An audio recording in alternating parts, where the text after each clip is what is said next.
It has been a decade since a U.S.-backed coup in Kiev, that overthrow of Ukraine's previously pro-Russian government, devolved into a vicious battle between Kiev's forces and local separatists who opposed the regime change. RT senior correspondent Murat Gazdiev has the details. Ukraine feared what Maidan, the armed coup in Kiev, meant. Nationalists who had long hated Eastern Ukrainians for their pro-Russian views, for their language, for their culture, had seized power. The people feared that they would be forced to speak Ukrainian, to think in Ukrainian, to pray in Ukrainian. And they were right. Eastern Ukraine looked upon this with horror. The junta wasted no time.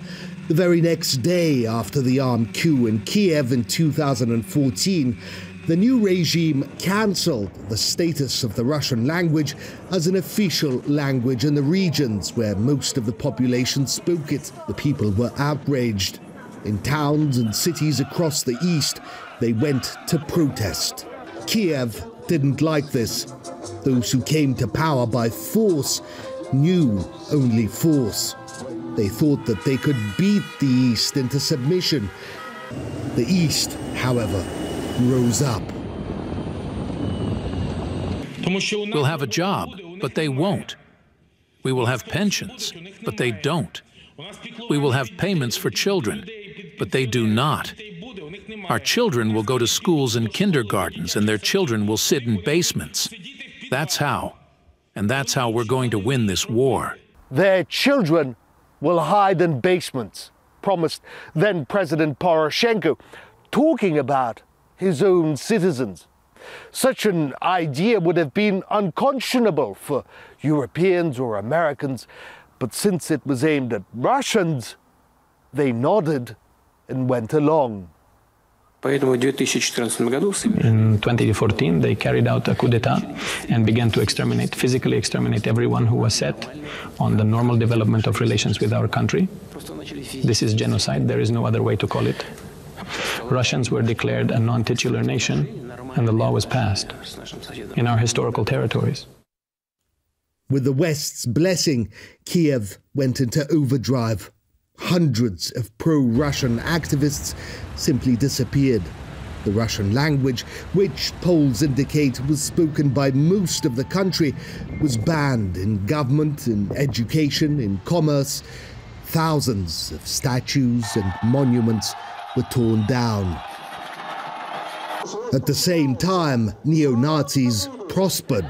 Nazi collaborators such as Stepan Bandera were hailed as national heroes. Those who fought for Hitler became icons, and torchlit marches were greenlighted in Kiev.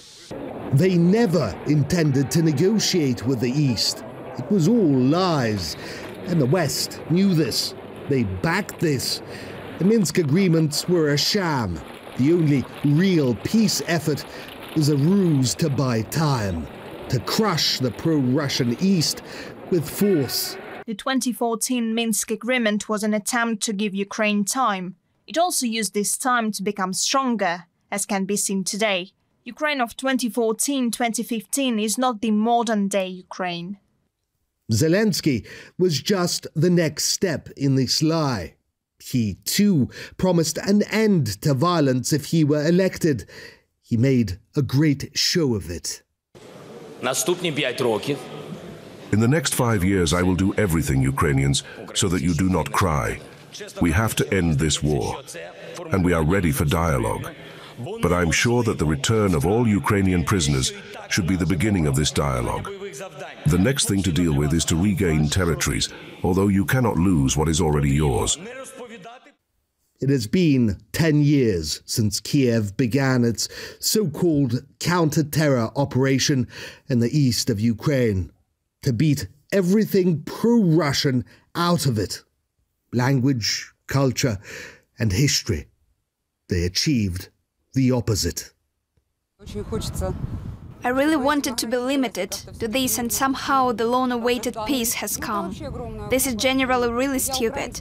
I studied Ukrainian, I spoke it perfectly, but when they forced me to do documents or talk in it, it kind of repelled me. It's just a nasty thing they did for the people, that's all. This is a crime. This is terrorism. I've been talking about this from the very beginning. There is such a thing as state terrorism. This is state terrorism in its purest form. This is a provocation in order to anger people, to turn them against each other. In general, all the actions of Kiev back then, and even now, are all purely political provocations that have nothing to do with common sense. Morad Gazdiev, RT, Donetsk People's Republic.